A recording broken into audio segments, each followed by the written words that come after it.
Yeah, let's do it. 5 p.m. Thank you everybody for coming out. This is the Critical Point panel. We're going to talk about internet criticism. My name is Nick Jarin. I'll be moderating the discussion insofar as I can. And let's go down the line and what? It's like we're a rowdy bunch. Yeah, as you can tell. Well, you're already interrupting. I am one of the hosts of the Northwest Nerd podcast. Thank you. Oh wait, hey Rose. You can tell we really know our audience. By name.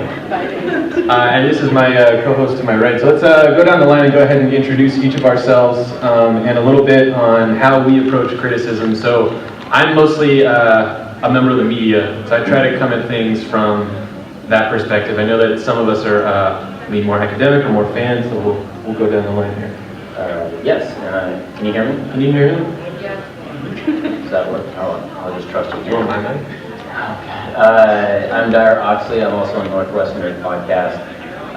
In the other parts of my life, I'm a journalist, online content producer for radio websites and things like that. So I guess I come at this from someone who has to navigate comment sections, Twitter, the social media sphere, and then also as a film reviewer, a whole host of other activities that he has to do.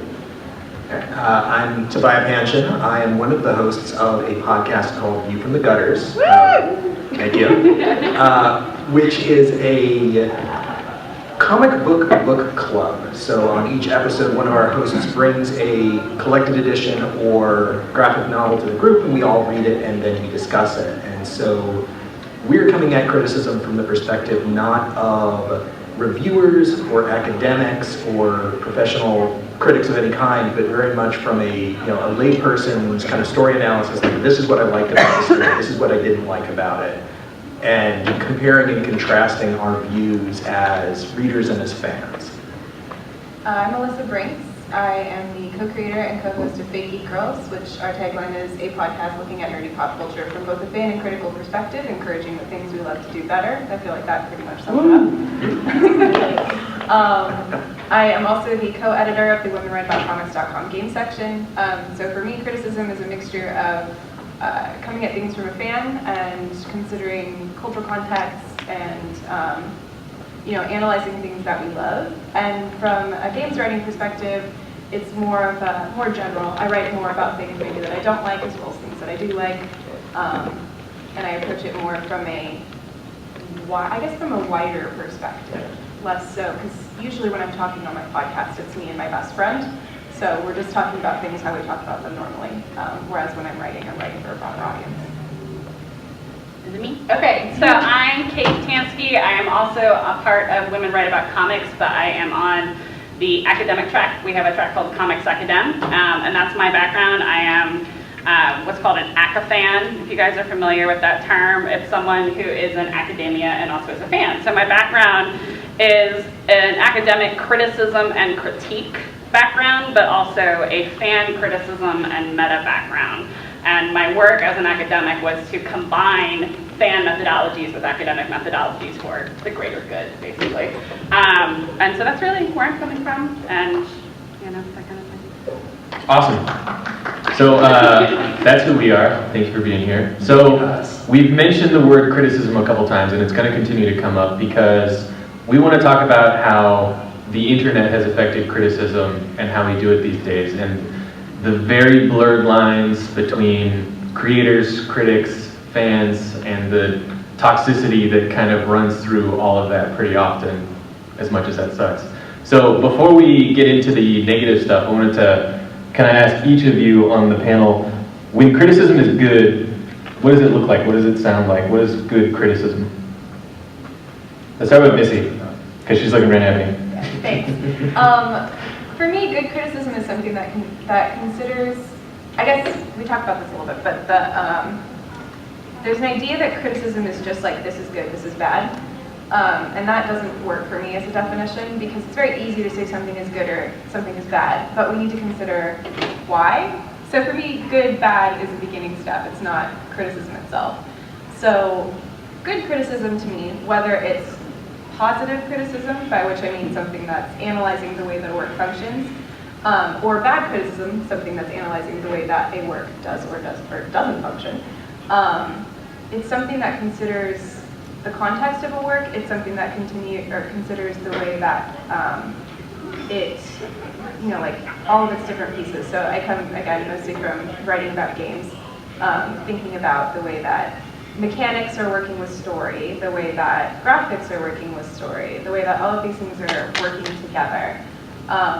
So good criticism to me is something that considers all of that, not just one part or another. But criticism isn't necessarily good or bad. One of the examples I really like is 2 different YouTube series. Have you ever heard of CinemaSins? Yes. Not good criticism. Mostly negative. That's not why it's bad criticism in my opinion, but it's mostly negative, but it's not great criticism. Whereas movies with Mikey, has anybody ever seen movies with Mikey? Excellent criticism, mostly positive. But the way that they function, I think, is a really good way of looking at the way that criticism can be positive or negative, but still function very differently. I'd like to tangent off of that to just give my own perspective. I like to think of it in terms of positive and negative space, like you would with a visual artistic composition. When you're talking about criticism, you've got the positive space where you're talking about, well, these are the good elements of it. I liked this scene, I liked this phrase, I liked the way that this story progressed.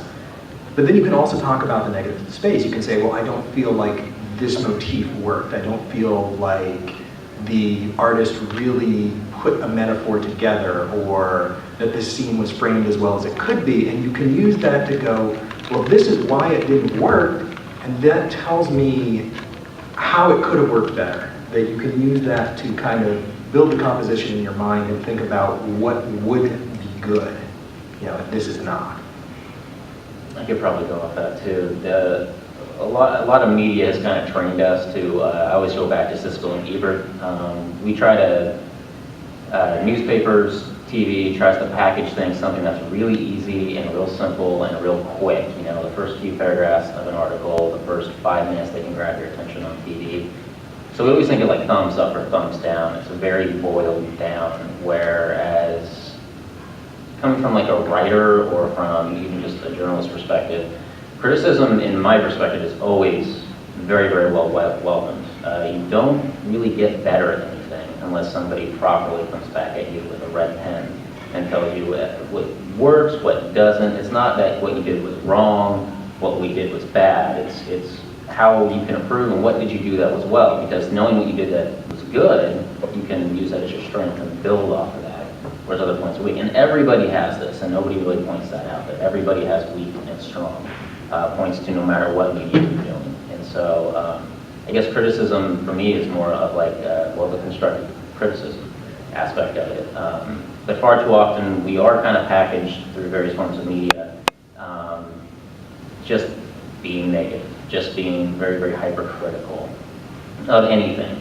And then, that sells really well in a lot of formats. So, yeah. Headlines, tweets.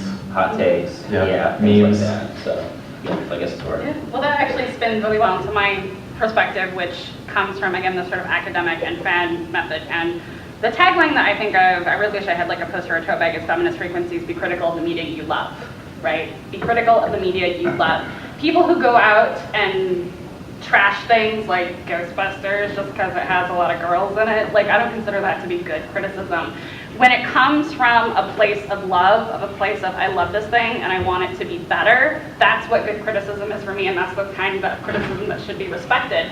There's also, thanks to social media, cross purposes, I think, when it comes from when fans are talking amongst themselves about like misogyny and Supernatural. And then the creators get involved because somebody asks them on Twitter, or the writers get involved because someone asks them on Twitter, then it just explodes out of there. It doesn't negate the criticism and the conversation that fans are having, but it becomes public, and then it's not the correct audience. Things get at cross purposes. I'm glad you brought that up. That's exactly where I wanted to go next, because I think that the through line for all of our definitions for good criticism is that we're all invested in the improvement of whatever the art is that we're consuming. Whether it be a movie that would have been better if they'd have cut, say, a problematic assault scene or something like that, or fill in the blank. It could be a different casting for Iron Fist or something would have made that show a little bit better. But in criticism, there's always an issue also of who you're talking to. And I think that that's one line that has blurred a ton with the explosion of Twitter and Tumblr and things like that, as these creators who aren't necessarily looped into these conversations all the time suddenly see all of the things that people are saying about them privately or online in a public way, but they think they're only talking to other fans or other critics and whatnot. So if anyone wanted to jump in on that point, I'm not sure there's a specific question there, but like how do you navigate audience, and how do you kind of get your criticism to the person that you're actually trying to talk to? For me, I am not interested in creators reading my criticism for the most part. If I was their friend, I hope that I would have that conversation with them maybe before. Not on Twitter? No, not on Twitter. It's always very nice when a creator reads something that I've written and just like, hey, you did a great job on this. I'm really, really pleased with the way that you covered this. Like, that's super, super flattering, don't get me wrong. But there's a common saying that you don't at a person in your bad review, just because it's kind of rude. And don't at a creator in somebody else's bad review either. That's really rude. Please don't do that. But when I'm creating criticism, it's generally not because I'm trying to say something to the creator, but because I'm trying to say something about the situation in which that creation arose. Because the work already exists. Maybe it could be changed, but for the most part, it is what it is. And I think it's more important to talk about the reason why it is what it is, where that came from. Trying to think of an example here. My mind has gone completely blank. I don't want to return to Iron Fist because I haven't seen her. Oh gosh. I can spin off into something else, I think. Go for it. Okay, so I mean, when we were talking about, like, these are conversations that are happening right now, and again, coming from like an academic background, like, we don't talk to Tolkien anymore, but people still write Wish criticism. we could though. I mean, well, I guess like if we had a Ouija board, we could talk to him, but Sweet. the idea that the author is dead. I'm sorry to bring up the author, but it's out there, okay? And reader response theory, right? Like, this is my response to what's happening, and it has value and validation, which is not to negate an author's perspective. So, we've had a lot of these situations on Twitter where, like, someone's like, hey, this is really trans-misogynistic or racist or whatever, and I'm telling you as a member of that community, and the creators are like, that's not what I intended, and then it spirals from there, and it's like both interpretations are valid, and we forget that. We say, and then we can correct it, like Batgirl creators, I think, was the ones who corrected that scene and the trade and stuff like that, and, that's the way to validate both sides, is understand this is where I'm coming from, this is my reader response, and you are the author, and you have your own perspective. I think there's a key word in what you just said, and it's community.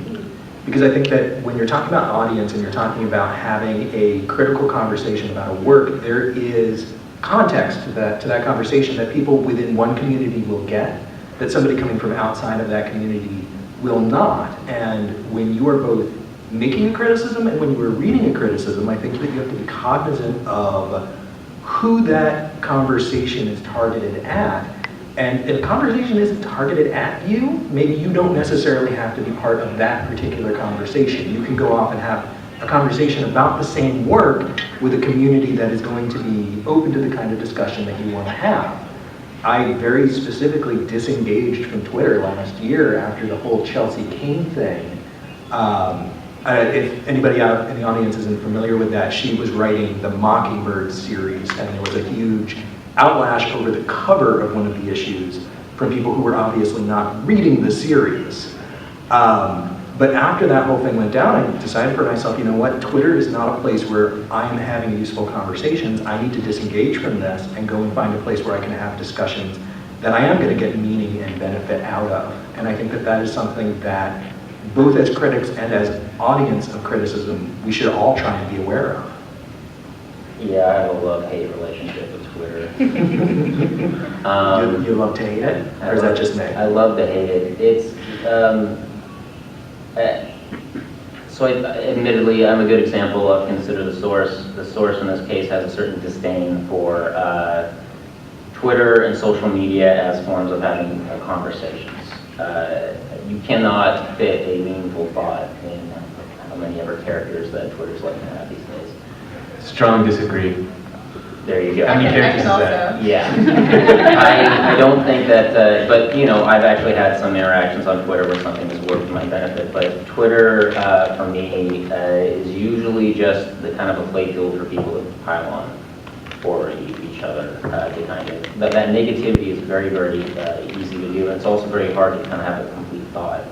For me, at least.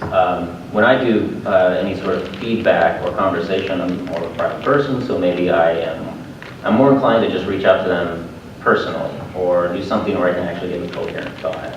So there are avenues outside of social media, email, for example, or meeting people at conventions like this and having those conversations. So I think it's real important, especially when you're dealing with hot button issues that really need deep dives into. It's best to give them the service that they require, as opposed to just few words that you just maybe didn't think too much on, and they just send it right out into the world, and then it kind of spirals into this, well, let me explain. Or you get into the situations where someone says, well, we didn't mean that. And speaking of which, actually, you had a very good example of a video game where somebody, a creator, Oh yeah. said, oh, we didn't mean to do that. And it was criticism, cyclical criticism that actually came back for a good at the end. Yeah, just really quickly, and this is something that we talked about on Northwest Nerd during one of our episodes. Arcane Games, after Dishonored came out, they went through a ton of criticism and backlash because all of the female characters in that game were either victims, courtesans, or something else that was just hilariously sexist when you give it even 2 seconds of thought. So in the sequel, Dishonored 2, they decided to take Emily Caldwin, who is pretty much just a victim in the first one, and turn her into a badass, mystical, oh, you know what, I was the first one to curse. Anyway, they turn her into an assassin with magical abilities and whatnot because they sat down and they thought, okay, we weathered this criticism, they're right, how can we then make the next version of this thing better? And how do we incorporate that criticism to make a better story, a better game, a better representation of women in media? And that's such a key part to this thing, because we can talk about community and we can talk about audience, but at the end of the day, when people don't receive criticism well and they just shrug it off, or worse, get combative in the face of it, it's really going to go nowhere. And no matter how much you want something to improve and how much you want to discuss it with people and say, you know what, this thing's problematic, it's a serialized piece of art, you can totally use this opportunity to make it better as you go along, people are going to push back on that. There's nothing else you can do other than slow down and try to explain it to them as clearly and slowly as possible. And that's something that is really hard to do on Twitter. I want to talk about the community thing a little bit more because it can cut 2 ways. On Northwest Nerd, one of our driving philosophies is that nerd is an inclusive term. You're a nerd if you say you are, or anybody says you were at any point in time, to us anyway.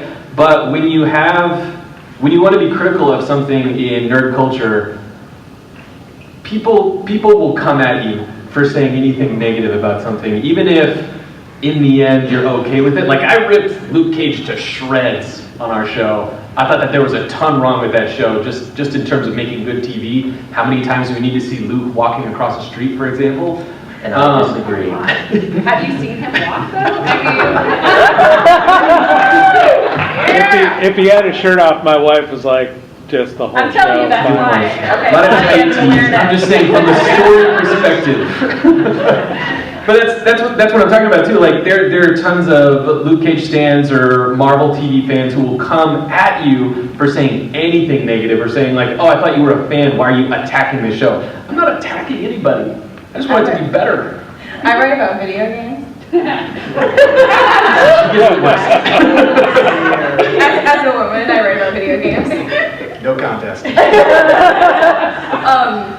Yeah, and the criticism doesn't have to be strong. I once said that Dragon Age 2 is solid. That's it! That's solid! And I was accused of being a shill for EA. It immediately went that far because I said a game was solid. Yeah.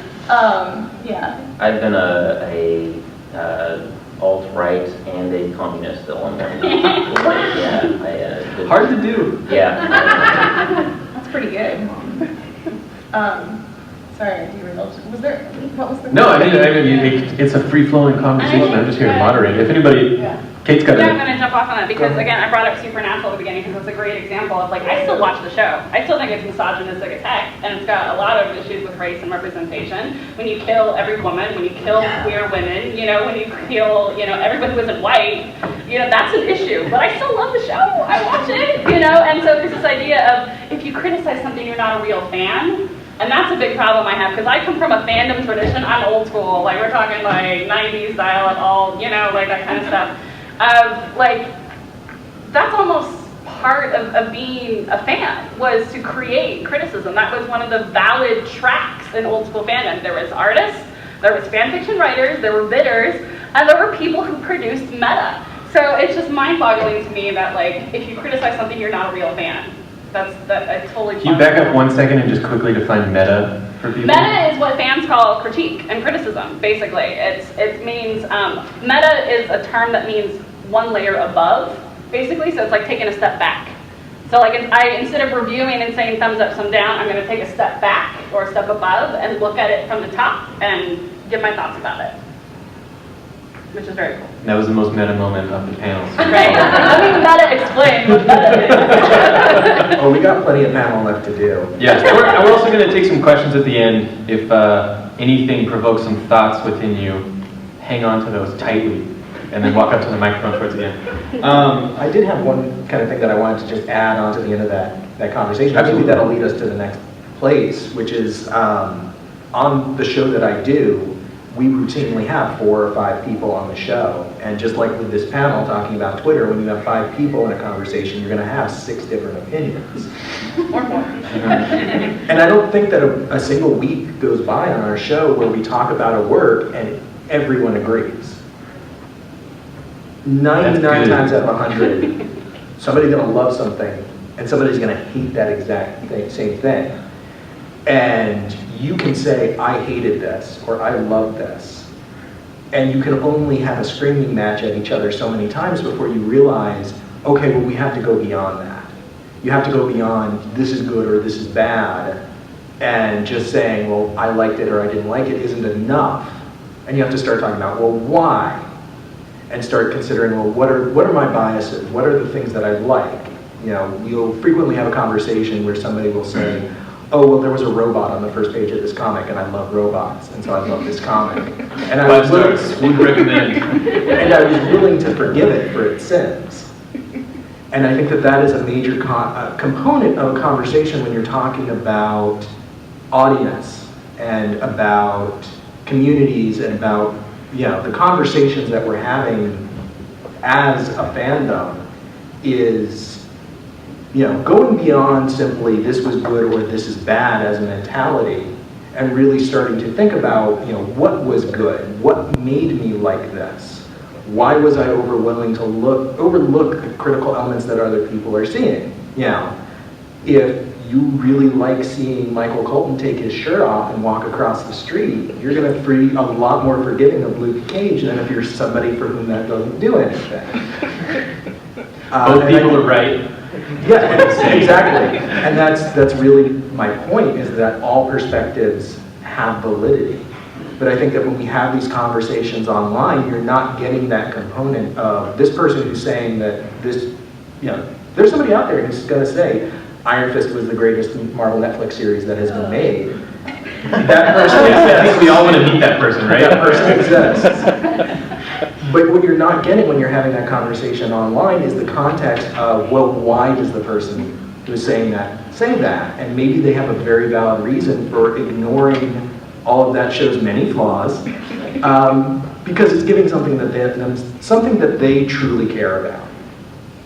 Yeah. Oh, go ahead. Oh, I was just gonna say, like, there's a strong, like, it's okay to like stuff that is super problematic. Like, this is public knowledge. I talk about it constantly in my podcast. I love the movie Sucker Punch. It's garbage. It's so bad, but I love it. Like, it's just, it's just a mess of misogynistic tropes and ableist tropes and just a hot mess. But there is something I like about it, and that, I can find something to enjoy in it. And part of, being a critic for me is analyzing, okay, what is working in this film for me? And, kind of discovering that as I go. That's really interesting to me, but I'm also like a huge nerd, so, that appeals to me. But criticism can be a positive thing, even if it's something that you don't like, and criticism can be a negative thing about something you do like. It really works both ways. I think criticism is a really useful tool in that way. Yeah, we had an episode on Northwesterner about problematic media. I think we called it In Retrospect. And I kind of used my own experience on this. I love Breakfast at Tiffany's. I love the book. I love the movie. There's a lot about it that I really nerd out about. There is, however, this character played by Mickey Rooney in this film that is he's plain generic. I think he's supposed to be Japanese, but it makes you cringe every time you watch it. It's a huge offensive stereotype, and so my whole journey with that is, can I still like this film? Every time Mickey Rooney's going to come up in two scenes and just really take me out of the film.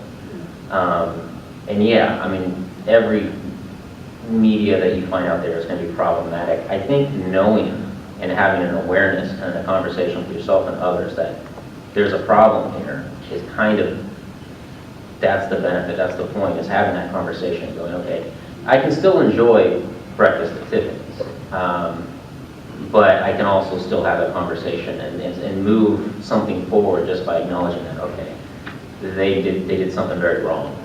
And it doesn't have to be that. There's a lot of stuff we can go into. We've talked about Blade Runner recently and a very rapey scene that goes on in there. That's another example. But you can go through a whole host of things that we all love.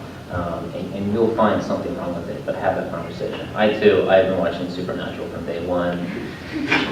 They've killed off all of my favorite female characters, but yeah, I think having that conversation awareness is the very first. Spoiler that they kill everyone, like really, at this point. We're in season 13. Everybody dies.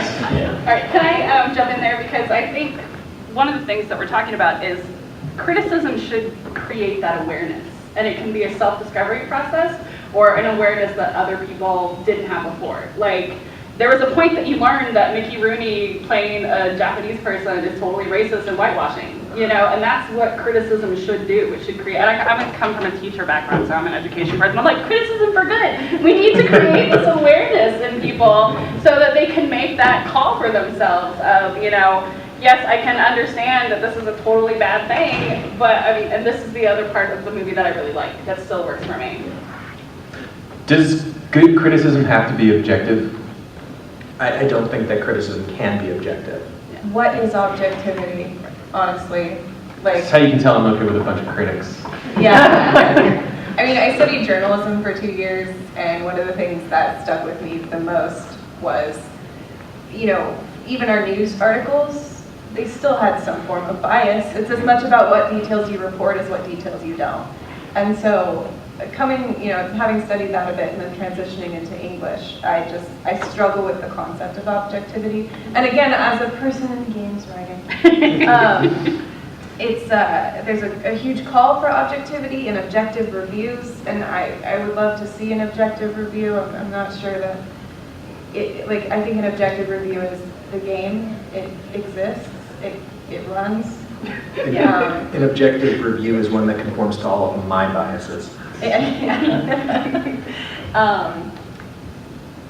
So objectivity is something I just don't think it has any application in criticism. Has everyone here been attacked for not being objective?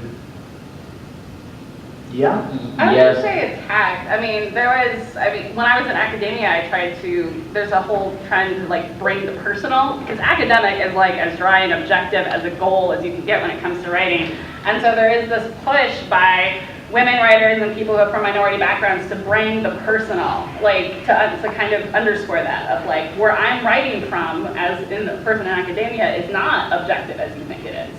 You know, there is an academic default of white and male and cis, you know? And so I don't think, like I said, I haven't been attacked, but to be part of that subversive community, I think is a totally different experience. I've been attacked in my work as a columnist for being, for being biased, and it was a columnist, so that was kind of the point.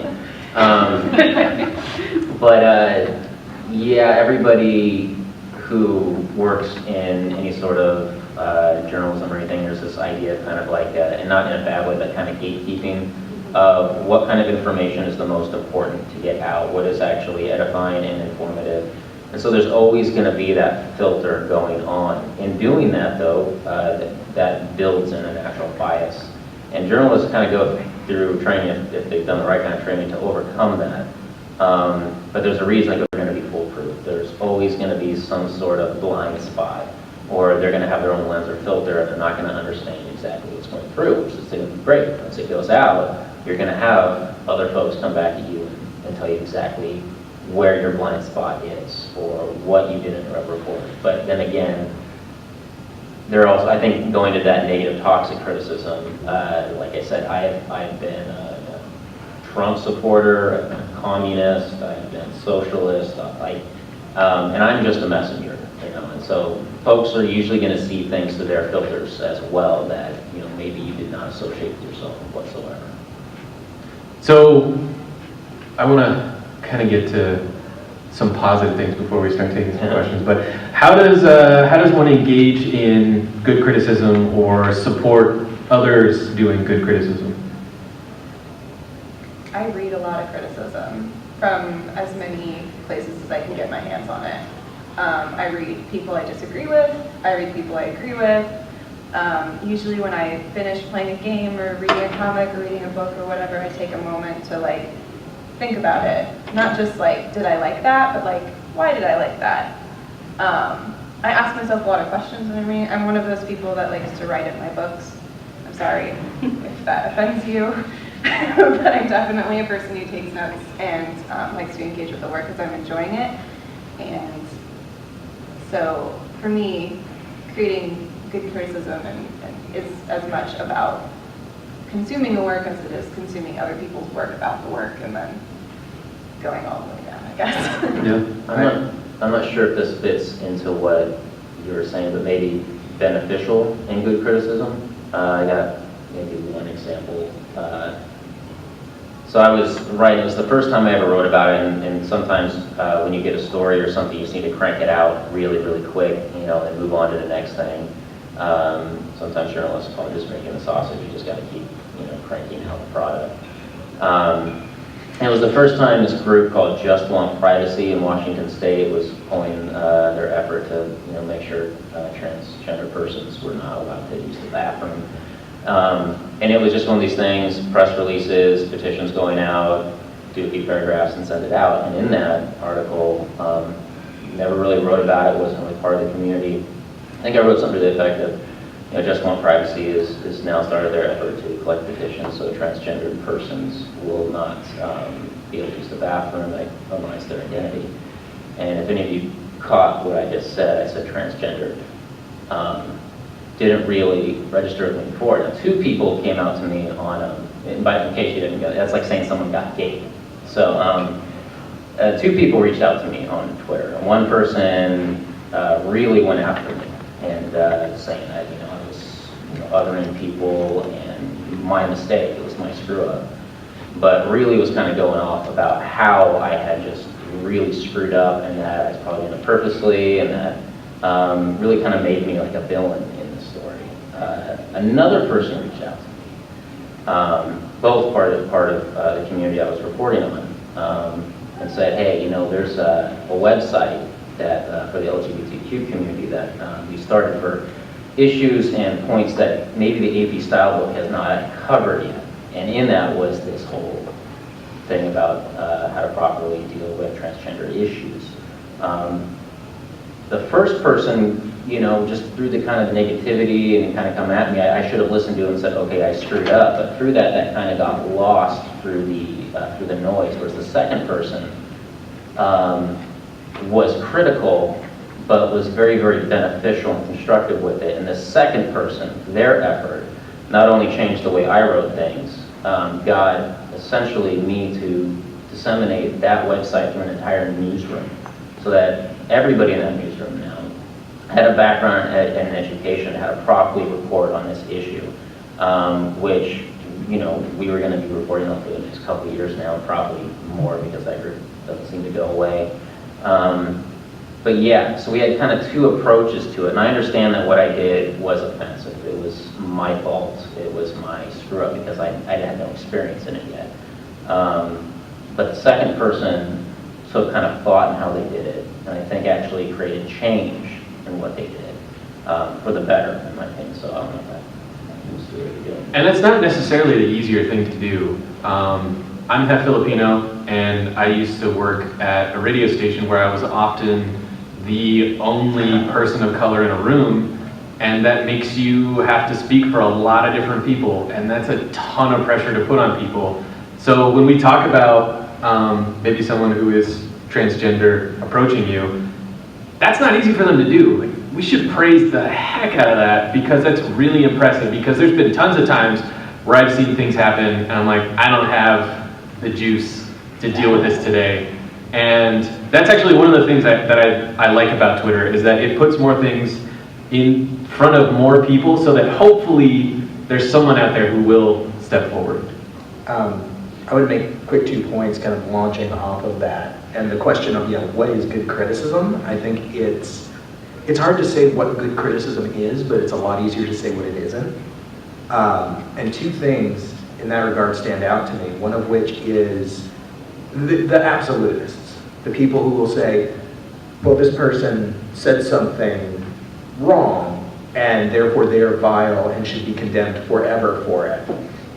The people who will say, oh, there was one problematic aspect of this work, it's garbage, we should all ignore, we should boycott it, we should boycott the artist, we need to have petitions against them.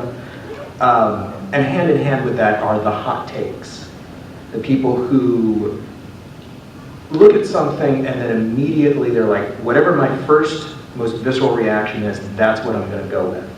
That's the thing that I need to put up there. And that is going to be their most absolutist take. That's going to wring all of the nuance out of that situation. And I will just say, full disclosure, I'm a Nick Spencer apologist. When they did the whole Nazi cap story starting last year that just wrapped up, I think this month, a couple of weeks ago, I was out there saying, wait a minute, we can't judge this story based on just this first issue, just because of how the first issue twist ended. Like, let's actually wait a minute and think about what's going on with this. And I did get called names over that.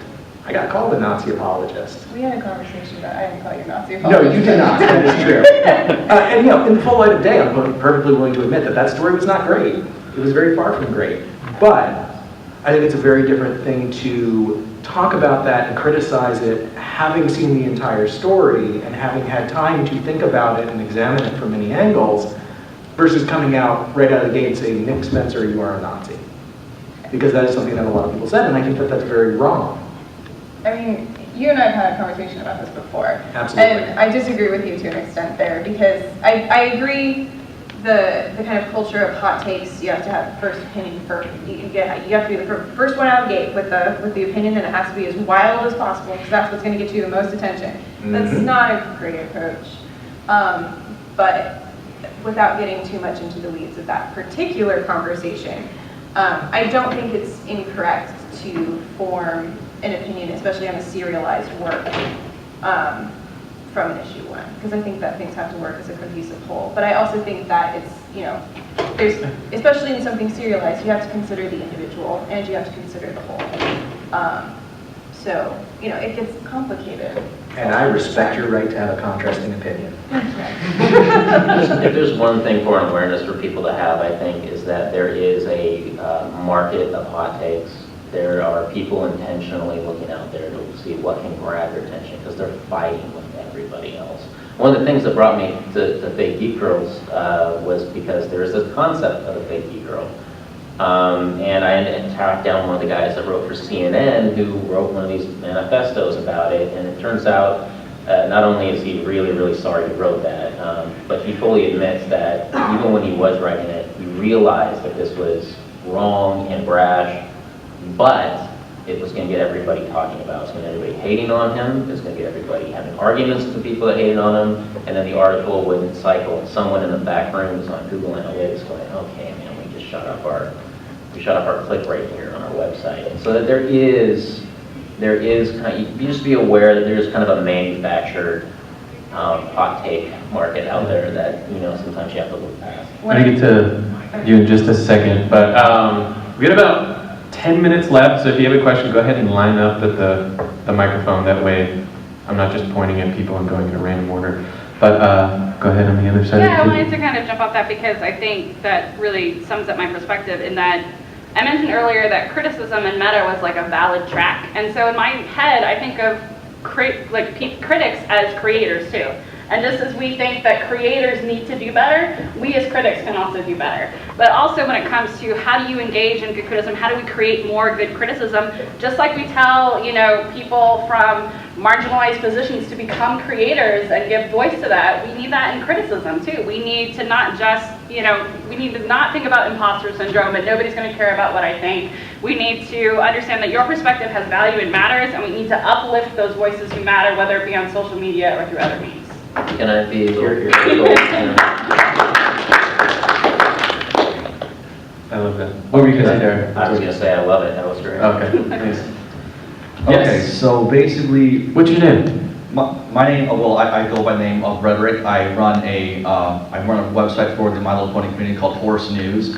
Now, my perspective on criticism on the internet is a little bit different in the fact that I notice that there seems to be a lot of people who these days do not seem to realize the difference between like valid criticism and just basically people, I don't want to say the word, but I'll just call fun posting, if you will. Mm-hmm. The other word is, anyway. Yeah. You gotcha. The other thing as well too is that the idea that a lot of things these days are problematic, or whatever the terms are used now, is the fact that it seems to come from this idea that words hurt, words kill. Where did this idea come from? Because I come from an age where people would say, words will not hurt me. You know the old saying, "Six will break my bones, but words will never hurt me."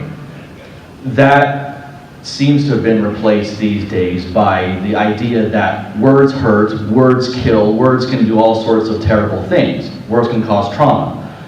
And I think that because of that there's this huge backlash where, for example, as far as reviewing things when things such as race or gender are brought up. You notice how there's always a huge backlash, because from the other side of that perspective, what some of those people see is that these subjects are the only things that are being focused on, as if the only thing that's giving them merit are those things, because of their race, because of their gender.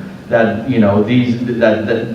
that it's being pushed so often that people are thinking, okay, is there anything more to these characters, or is it really just this over here? So my question is, how do we go forward? How do we solve that sort of thing so that it's not the most defining thing of a character? And also, how do we go about, teaching people that when you're on the internet, you have to expect those people who are just basically just going to run their mouth and say the most wildest things? How do you teach people these days how to differentiate between that and like valid criticism? Yeah, a lot to digest there, but I think that one of the points that you bring up is that social justice causes have been co-opted by people on the internet to just score points basically and get retweets, and that's a serious problem because you start blurring that line and using these causes that are meant to empower people to instead tear other people down. And that's a huge problem. And I'm not sure how we get rid of that until we learn to treat criticism as a conversation rather than a bludgeon that you can attack people with. Yeah, because there have been many times where I witnessed other things, maybe it doesn't have to do with what what I do with, but I've seen other people tear others down because they'll put an opinion over here and say, and then the response back would be, oh well, your race is this over here, or your sex is this over here, so therefore your opinion is invalid. I've seen that quite often, and and then at the same time, those very same people who would say those things, who would dismiss those opinions because of those factors, would later on, expect that very same people's loyalty or some type of thing, things like that. And it's something that they don't seem to see why there's such a backlash because of it, and because, like I said, because these things are brought up so often, it's as if that the only defining trait these days that really counts is on those bases. You know what I mean? It's the other side of that cliche though that you kind of mentioned, sticks and stones, is that the pen is mightier than the sword. So I mean, I'm one of those people. It's easy. Words do hurt my feelings. I'll be vulnerable here. But I think that Nick kind of hit the nail on the head though with that, is that we need to start treating this more like a conversation and being better than the folks that are really kind of bringing the conversation down to the mud. By reacting to and adding to it with something that's a little bit more edifying than just getting down in there. And responding to people with a clear head, with a clear thought, and moving that conversation up. We can only go up from there. I think is probably the proper response. Yeah, I think that there's a saying that's relevant here, be the change that you want to see in the world. And I think that that's probably the attitude that we all come to with the criticism that we produce, and I think the reason that we're here doing this panel in the first place is to present an ideology of more thoughtful criticism and not necessarily engaging with the kind of negative criticism that you're talking about. I mean, not even criticism, just kind of attacks. And I think that it's incumbent on everybody to kind of share this ideology of we're going to talk about things in a thoughtful way. Right. But I also Yeah, think thank you for the empathy question. is important. Absolutely. Can we talk about empathy? Yeah, I studied please. rhetoric, okay? I mean, words don't just hurt feelings, they start wars. Words have power, and representation has power. And, a character like Ms. Marvel, Kamala Khan, might not mean something to some people, but she is everything to other people. And I think we need to respect that and where that's coming from. And so having empathy for other people and, even the trolls on the internet who are spewing hate at you, that's, I think, how you move forward, right? Going back to the example of when I was called a shill for EA, I had a conversation with that person, and I was like, no, I'm not a shill for EA, but let's talk about that for a second. And we had a conversation about Dragon Age 2 and whether or not it was a solid game. And we came out of it ultimately disagreeing because, yeah, I was wrong. It's not cool of me to just jump out the gate and call you a shill. One thing I wanted to say was that it may feel as if this is a recent change. It may feel as if this is something that's reactionary and something that's just now happening, but I really think what it comes down to is the democratization of who gets to critique. Because most media outlets, most film critics, most academics, even as Kate mentioned, it's a predominantly white, it's a predominantly male, it's a predominantly cisgender, it's a predominantly straight field, or rather fields.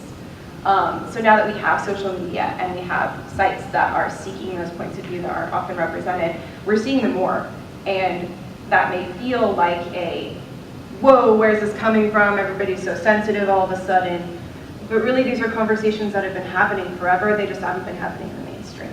And of course, when that's happening, there's going to be backlash. We're going to be butting heads for ages and ages and ages, disagreeing with one another and saying, oh, well, you're just too sensitive, oh, well, you're just too mean. It's going to go back and forth for some time. But I don't think it's actually as recent as it may seem. Right, I agree with that too. And we're almost out of time, so I'm just going to have everybody mention where you can find your work. And then thank you everybody for coming out. Yeah, thank you so much. Let's start with Kate over there, and then we'll move this way. Yeah, so again, I'm on Women Write About Comics. I have business cards up here. If you have, or you work in academia, you can find me there, and it's got my Twitter name on it, so. Melissa, you can find me at Women Write About Comics. If you have a games pitch and you are a non-binary or a woman, you should see me after the panel. Also, I do the podcast Baking Girls. Tobiah, viewfromthegutters.com. Dyer, Northwest Nerd, NW Nerd. We are kind of a journalism magazine-based podcast. Does a lot of deep dive, feature reporting, critical. I'm on the same podcast as Dyer. My name again is Nick Jaron. Thank you everybody for coming out, and hopefully we all engage in a little bit better criticism after this. Thanks. Thank you.